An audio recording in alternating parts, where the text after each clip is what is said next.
Eu sou daqueles que acreditam em ciclo econômico. O pessoal acha que é tudo uma questão de equilíbrio. Eu, não, eu acho que é ciclo. A coisa é cíclica, só que os ciclos dependem muito das suas características, das suas forças estruturais. E quais são as duas grandes fontes, na verdade, de dinamismo de uma economia? É a indústria e o investimento. E claro que essas duas coisas se articulam melhor quando você tem uma relação, uma coisa muito bem articulada entre o Estado e a iniciativa privada, como a China, por exemplo. Ah, no Brasil, você destruiu a indústria em 1980, 79, 80 era 28% do PIB, 28% do PIB, hoje é 9% do PIB. E outra coisa, ali você estava ali mais ou menos produzindo o que tinha de ponta no mundo, ou que todo mundo tinha a arte de produzir. Hoje você está, na verdade, duas revoluções industriais atrás do pessoal. Aqui nós estamos produzindo o quê? Carro. Lá eles estão produzindo semicondutor. Tá? Eles estão fazendo inteligência artificial. Eles estão fazendo biomedicina da mais avançada. Aqui a gente produz nossa fábrica no máximo, no máximo, no máximo é para montar o iPhone, que vem as pecinhas, vem todas bonitinhas da China, a gente só vem e monta aqui, só. Né? E aí ou só recebe e exporta para a América Latina, para o restante da América Latina, tá entendendo? Então, se você destrói a indústria, e tem a pessoal, tem gente por aí que acha que indústria não é importante. Por que a indústria é importante? Eu preciso muito explicar isso, porque ela gera, na verdade, ela gera demanda, ela gera necessidade para si mesma. Por quê? Para você produzir uma máquina, você precisa da máquina que produz a máquina. Né? Ou seja, para você produzir essa máquina de escrever jamais Não é desse século essa. que não é desse século, você precisava, na verdade, de uma prensa que fizesse todo esse modelo aqui, que fizesse as teclinhas bonitinho, que fizesse todo esse aparato, digamos, mecânico aqui. Para você fazer isso aqui, você precisava de uma outra máquina maior que fizesse a prensa. Para produzir a máquina que produz a prensa, você precisava de uma máquina muito maior que produz uma variedade de produtos. Você precisava do que o pessoal chama de bens de capital, ou seja, aquilo que, na verdade, baseia a produção de toda a indústria. É todo um ecossistema, né? É todo um E o ecossistema. emprego de qualidade também, né? Exatamente. Então, a indústria, ela gera produtividade por si mesma. Ela é o centro de geração de produtividade, inovação e tecnologia. Por quê? Porque o camarada diz o seguinte: ah, não, eu já teve várias formas de teclado. Aliás, eu estou contando uma história que está num livro de um economista chamado Penrose, que ele usa a máquina de escrever, foi até bom que eu lembrei. Ela fala, ó, teve vários estilos de configuração da máquina de escrever. Quando é que eles definiram esse estilo que até hoje estão nos notebooks? Se você for reparar, pegar o seu notebook aí em casa, ele vai ter esse padrão de teclas nessa mesma sequência. Por quê? Porque ficava mais fácil para digitar com as mãos, né? Para, apoiar com as mãos, ficava mais ergonômico. Isso é uma inovação. Você só consegue produzir isso dentro da indústria. Você não consegue produzir isso numa fazenda de café. Sabe por quê? Você planta o café hoje, você pode até colocar lá o adubo mais bonitinho, fertilizante, tudo bem, mas o café que você vai produzir hoje não vai ser diferente do café que você vai produzir amanhã. Tá entendendo? A não ser que a emergência climática piore a sua situação. Exatamente, né? você só pode piorar. Você fica a depender de chover e não chover. A inovação dos serviços, ela depende da inovação da indústria. Ah, você quer um exemplo? Serviço de transporte. Né? Ou o pessoal acha que o Uber, o carro que possibilita o serviço chamado Uber, ele vem de onde? Ele nasce debaixo da terra? Não, ele vem da indústria. Então é uma coisa tão básica que eu fico assustado do pessoal não perceber. Eu fico até um pouco bravo. Mas, Nathan, essa indústria especificamente, por mais que a ideia do aplicativo de carro tenha nascido da indústria, esse aí gerou o efeito contrário, né? Esse gerou Não, a precarização da mão de obra, né? O carro surgiu da indústria, o Sim. serviço...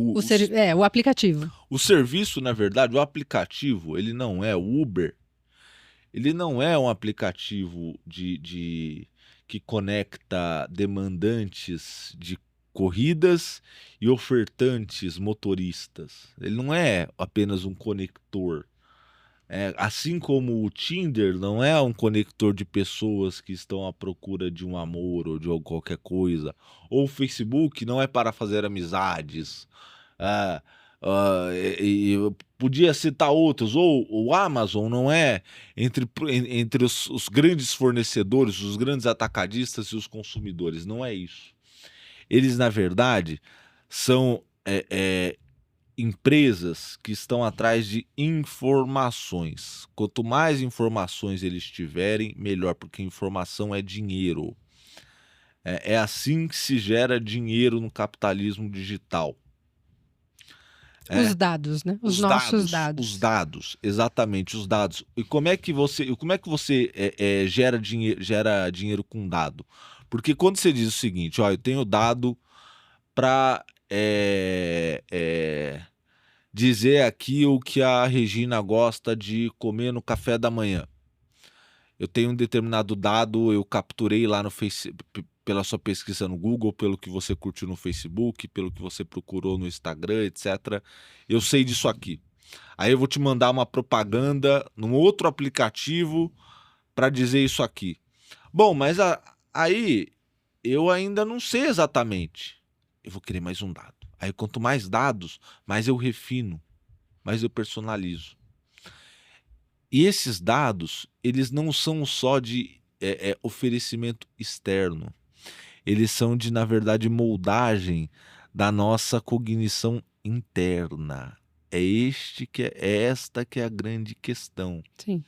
É de você, na verdade, acostumar, viciar o sujeito ao consumo digital. Os dados, eles são o ouro do século XXI, mas eles são também os elementos que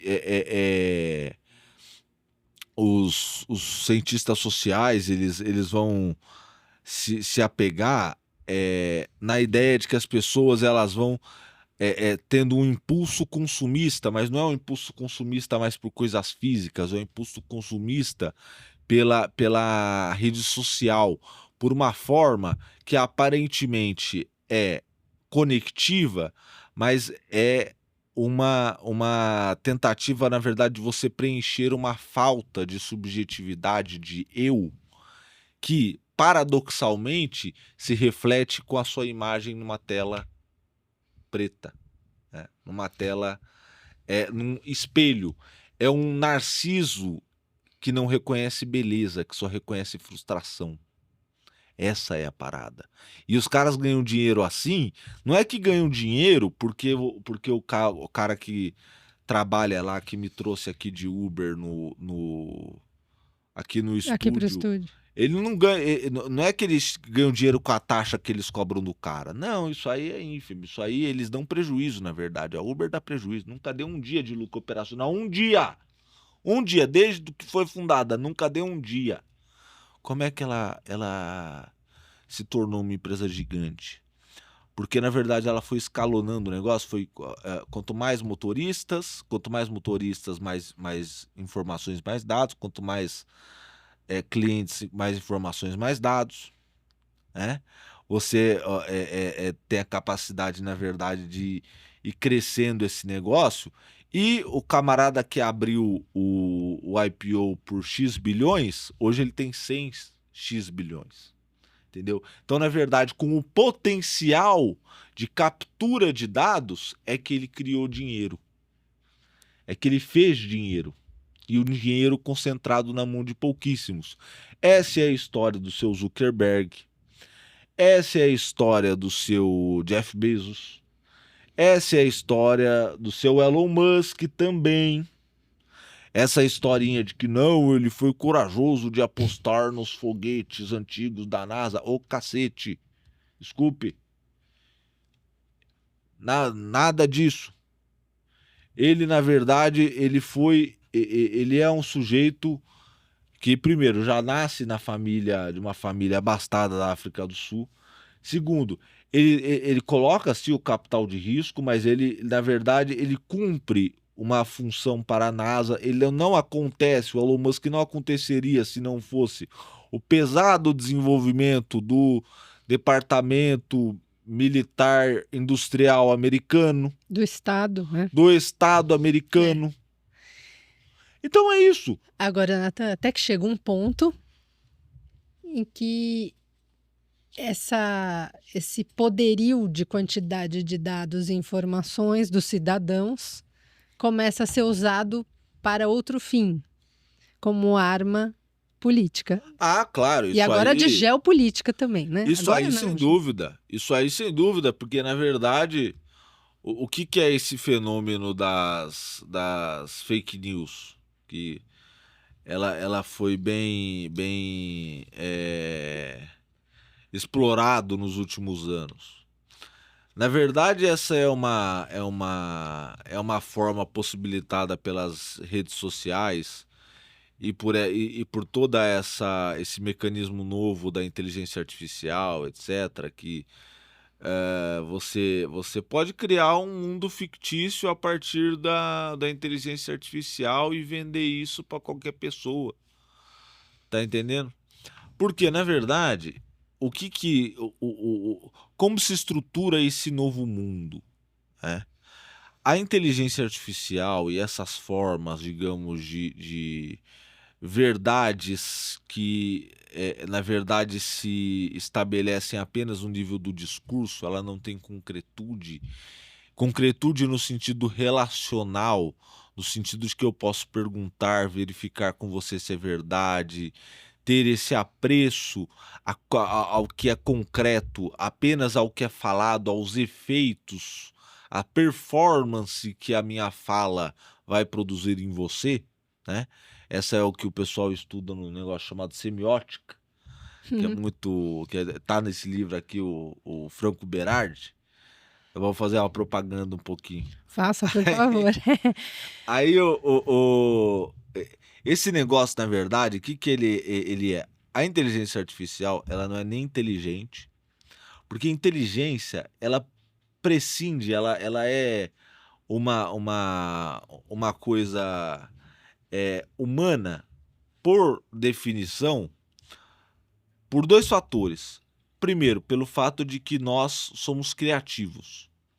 Criativos no sentido de que nós criamos a partir de situações absolutamente inesperadas e incertas.